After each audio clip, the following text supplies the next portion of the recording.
Kalojmë votim. Kush është dakord për shqyrtimin e projekt ligjit dhe kush është për shtyrin? Pra pro për shqyrtimin, kundër për shtyrin. Votimi me 77 vota pro, 25 kundër, 6 abstenim, 20 s'kan votuar, plus votat e ministra, më falni.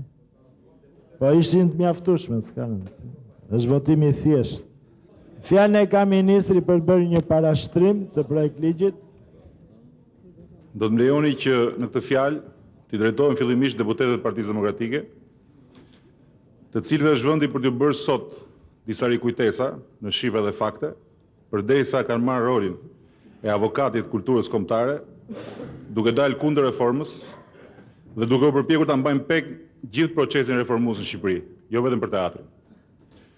Zotrinj deputet të Partisë Demokratike, sot që po flasim, ju i detyroheni kulturës shqiptare dhe fëmijëve tanë afro 3 miliard lek dëme të krijuara në kohën e qeverisjes suaj, përmes shkatrimeve, vjedhjeve, djegjeve dhe grabitjeve në masë të objektet pasurisë kulturore të këtij vendi, që nga statuet antike, ikonat, pikturat, armët trofe, deri tek garderobat dhe rekvizitat, apo automjetet dhe pajisjet e zyrave të rrjetit shtetëror të kulturës. Ju nuk morët pothuajse asnjë iniciativë ligjore që të luftonte izolimin tonë kulturor dhe të reformonte sistemin e vjetër në kulturë. Përkundrazi, ju e çorganizuat atë sistem në mënyrën më të organizuar, duke qenë antikomunist të përbetuar në fjalë dhe nacional komunist të pakorrigjueshëm në mendësi. Ju do të mbani mend në historinë e kulturës shqiptare si krijesat më dështake të filozofisë enveriste të qeverisjes. Ju morët nga bota perëndimore vetëm shtrëngime spektakolare duarsh, por nuk sollet në Shqipëri asnjë donacion apo ndihmë të huaj për kulturën e këtij vendi. Gjatë gjithë mandatit tuaj, grotesk, ju nuk arrit asnjëherë të realizoni 100% buxhetin e shtetit tonë të varur për kulturën. Ju, antikomunistët më të flakë të Europës, nuk keni financuar as dhe njëherë vetë me shoqërinë civile në funksion të kulturës, dhe përveç aferave që keni bërë me privat të ndryshëm, në dëm të kulturës sonë kombëtare e të institucioneve të saj në tërë vendin, ju nuk morët asnjë iniciativë për të rregjur kapitalistë të rinj shqiptar drejt investimeve në kulturë. Ju shkatruat barbarisht rrjetet kombëtare të kinemave, qendrave rinore, librarive dhe një numër të konsiderueshëm bibliotekash, duke i kthyer në salla Bixhozi, në depo Mjelli apo në magazina Plerash. Ju centralizuat dhe vut nën kontroll politik jetën kulturore, sepse ky ishte vizioni juaj 2000, që nga Tirana e deri në lokalitetet më të humbura të Shqipërisë, ku ngritet ashtu quajtura qendra kulturore për të emëruar drejtorë fanatikët dhe servilët tuaj. Ju keni lënë pas një dokumentacion skandaloz në dikasterin qendror të kulturës apo në të gjitha institucionet tona kombëtare të kulturës. Shkelje sistematike aktesh nënligjore, abuzime të turpshme në fondit të taksapaguesve për përfitime të neveritshme personale apo politike. Që nga mbulimi i shpenzimeve të fushës elektorale të partisë fantazëm të Bashkimit Social-Demokrat me fondet e kulturës deri te detyrimet e papaguara ndaj shtetit shqiptarëve. Sot 18 milion lek impulse telefonike që ministri juaj i kulturës ka harxuar gjatë mandatit të tij. Ishte ministri juaj i kulturës, ai që e ktheu arbitrisht godinën e revistës Ylli në seli për partinë e tij qesharake. A thua se ajo godin nuk mund të mbajë sistemit të kulturës për një tjetër revistë, të cilën mund ta kishte quajtur dhe Mali po donit. Zoti Rama, lutem. Ju keni dhënë Zoti Rama. Ju keni dhënë ambiente shtetërore në përdorim dhe kur nuk keni rektuar qerat. Ende sot, tani që po flasim, televizioni Alba nuk paguan qeran e pushtimit të një institucioni kulturor qendror, duke u shtrënguar fort pas një kontrate idiotike të nënshkruar nga njerëzit tuaj dhe duke na zvaritur prej 2 vjetësh në shkallët e atyre gjykatave që ju i mbushët me kursant gjysmë analfabet. Të gjithë drejtorët e emëruar për jush janë denoncuar për shkelje, abuzime dhe shumë prej tyre janë akoma bërshditar nga shtetit. Që nga drejtor që kanë zhdukur piano e deri tek drejtor që me fondet për kulturën kanë bler këllëf revolverësh. E tjera që nuk do t'ja numëroj as sot as këtu. Në përfundim, mund të deklaroj se kur hyra në administri zgjeta asnjë strategji për kulturën. Rinin apo sportin, asnjë gjysmë reform të nisur, asnjë marrëveshje apo bashkëpunim dypalësh me leverti për shtetin tonë, asnjë shkresë apo rregullore të shkruar shqip, por vetëm letra bakalli, pa kokë dhe gjithë vrima nga makinat e vjetra të shkrimit, të cilat i keni mbajtur gjatë tërë mandatit tuaj si trofe të revolucionit antikomunist. Era Monjak dhe Egrasi, portretet presidentit tuaj karizmatik, të cilët përdoshin për shtruar sirtarët e rafteve të vjetër që trashëguan nga shoku juaj Mehmet Elezi. Shkurt, një rekvizitë të tërë e atij qametit zi që ju ishit kur drejtonit të popull, të cilin e trajtuat si popull armik. Por krimi më i madh që u bë në kulturë, dhe në fakt jo vetëm kulturë, ishte krijimi i kulturës së abuzivizmit, e cila ushqeu parazitizmin, dembelizmin, servilizmin ekstrem të roktarëve të shtetit, të cilët i mësuat me shpërblime të pamerituara në kurisë të taksapaguzës shqiptar. Kjo kulturë ishte edhe në themelet e piramidave mashtruese financiare, të vetmet monumente që qeverisja juaj ndërtoi në historinë e Shqipërisë. Edhe kjo s'ka të harrohet. Ndryshe nga ju, unë, Ministri i Kulturës së Aleancës për Shtetin, nuk kam arsye pse të skuqem dhe as pse ta ul zërin, sepse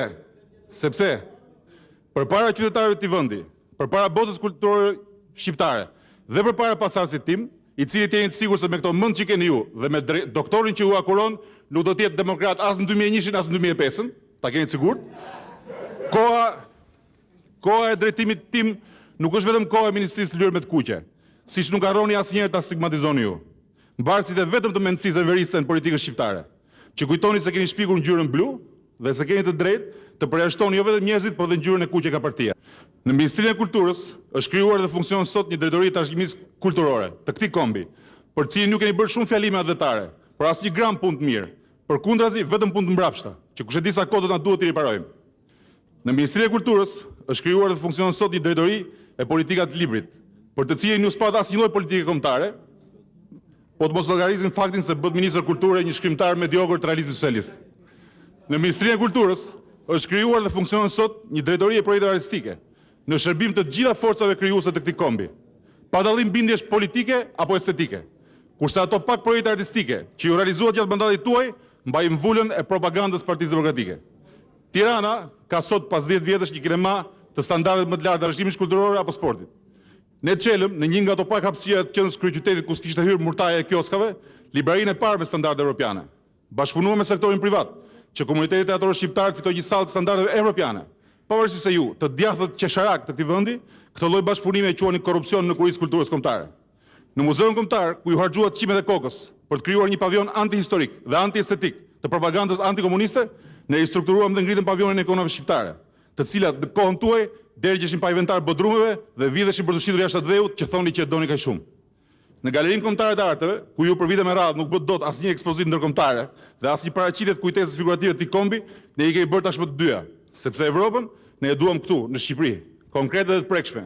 Jo ashtu si deshët ju, sponsor në distancë të qeverisjes suaj pa vlera, në luftë me një komunizëm që ekzistonte dhe që vazhdon të ekzistojë vetëm në kokat tuaja.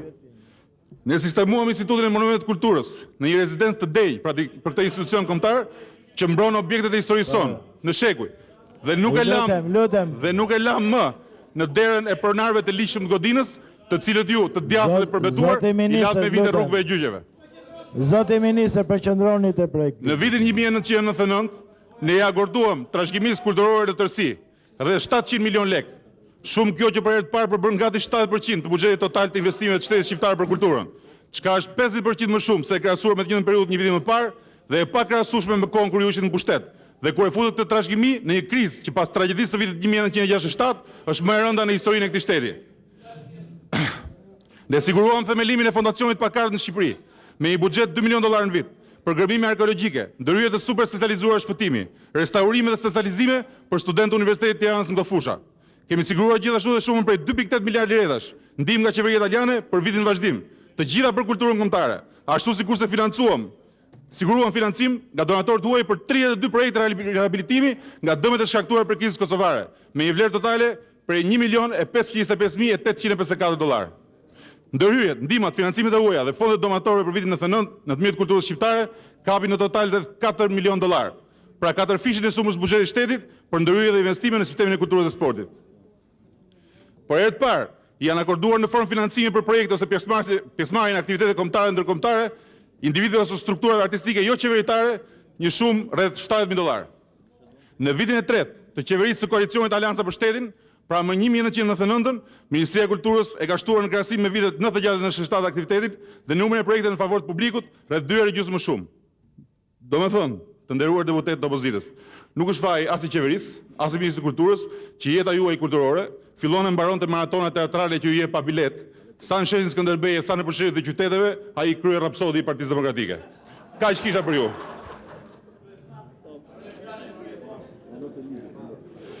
Tani i kërkoj ndjes majorancës, nëse u zgjata, po me që me miqtë e vjetë demokrat flas rrallë, më takon ta bëj tamam për mall. Të nderuar deputet majorancës, sot ju do të shqyrtoni në këtë kuvend përfaqësuesit të popullit shqiptar një projekt ligj që lindi në fund të shekullit kaluar për të krijuar kushtet e lindjes së një sistemi të ri teatror për shekullin e ri.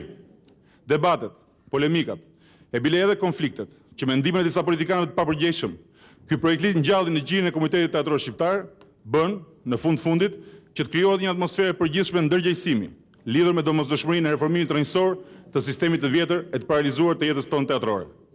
Pak nga pak opinioni publik u bind se është një reformë e thellë, por e domosdoshme për të garantuar të ardhmen. Klima e acaruar javë të fundit, e cila u stimulua tej mase nga politika dhe nga disa organe të shtypit të shkruar apo elektronik, solli përveç rritjes artificiale të tensionit të Komitetit Teatror, lidhur me këtë projekt ligj dhe një të mirë shumë të madhe. Hapi një dialogu konstruktiv në disa nivele mes majorancës dhe përfaqësive të ndryshme të Komitetit Teatror. Dialog të cilin, për arsye të pashpjegueshme, Komisioni Parlamentar për Kulturën nuk e pati vullnetin ta koordinonte për një gjysmë viti, duke e zvarritur pafundësisht projekt ligjin.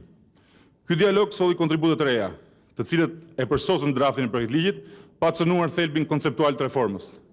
Dhe tregoi se si, në një kohë relativisht shumë të shkurtër, majoranca e koordinuar drejt në tërë nivelet e saj, bëri gati për të kaluar në seancën plenare të kuvendit një reformë shumë të rëndësishme dhe delikate. Një reformë të vështirë, por të drejtë, zotërin deputet. Dekada e parë e tranzicionit na tregoi dhe mësoi se çfarë kosto të lartë ka shtyrja për më vonë një reforme. Kosto e cila bie në radhë parë mbi fëmijët tanë, e pastaj mbi të gjithë ne. Iniciativa e sotme ligjore e qeverisë shqiptare synon të shohë përtej zgjidhjes afatshkurtë të ditës. Por, pavarësisht se sot kërkohet nga ju një vendim i drejtë në mbrojtje të interesave afatgjatë të kulturës sonë kombëtare, unë jam i bindur se kjo reformë mund të japë rezultate të ndjeshme qysh në vitin e parë të implementimit të saj. Ndryshe nga sa pretendohet për kundërshtarëve të projekt ligjit, kjo reformë nuk do të nxjerrë artistët në rrugë, por do të bëjë të kundërtën. Do të krijojë shumë më tepër shanse punësimi për artistët teatror. Kjo është një reformë që do të pengojë seriozisht parazitizmin, vegetimin në gjirin e trupave të institucioneve teatrore, kombëtare apo vendore. Ky projekt ligj është një propozim i qeverisë shqiptare për ta modernizuar sistemin teatror shqiptar në disa plane. Së pari duke krijuar një strukturë financimi të aktivitetit teatror në shkallë vendi që do të mund të garantojë transparencë të plotë në shpenzimin e fondeve publike për këtë aktivitet dhe materializimin e energjive më të mira krijuese që Shqipëria ka në këtë fushë. Së dyti, duke ndryshuar rolin deri tanishëm të shtetit në funksion të aktivitetit teatror nëpërmjet kthimit të tij nga një garant i barazitizmit në mjedisin e artit teatror në një garant të qytetarëve që e blejnë 2 herë veprën teatrore, përmes taksave dhe biletës. Së treti, duke i sjell institucionet e teatrit shqiptar në kohë, më pranë qytetarëve shqiptar dhe botës ku ne duam të integrohemi pavarësisht nga sa mendojnë të tjerët. Mua s'më mbetet tjetër veç të falenderoj sinqerisht të gjithë ata që kontribuan me seriozitet e përkushtim për të ardhur deri në draftin që ju do të shqyrtoni sot. Veçanërisht grupin parlamentar të Partisë Socialiste, të cilin nuk më dha rasti ta falenderoj dje për rajën e sinqertë të mendimeve që mundën të këmbejmë. Por falenderoj sigurisht dhe kundërshtarët e kësaj reforme, pa të cilët lufta për progres nuk do të ishte kurrë kaq frymëzuese. Faleminderit.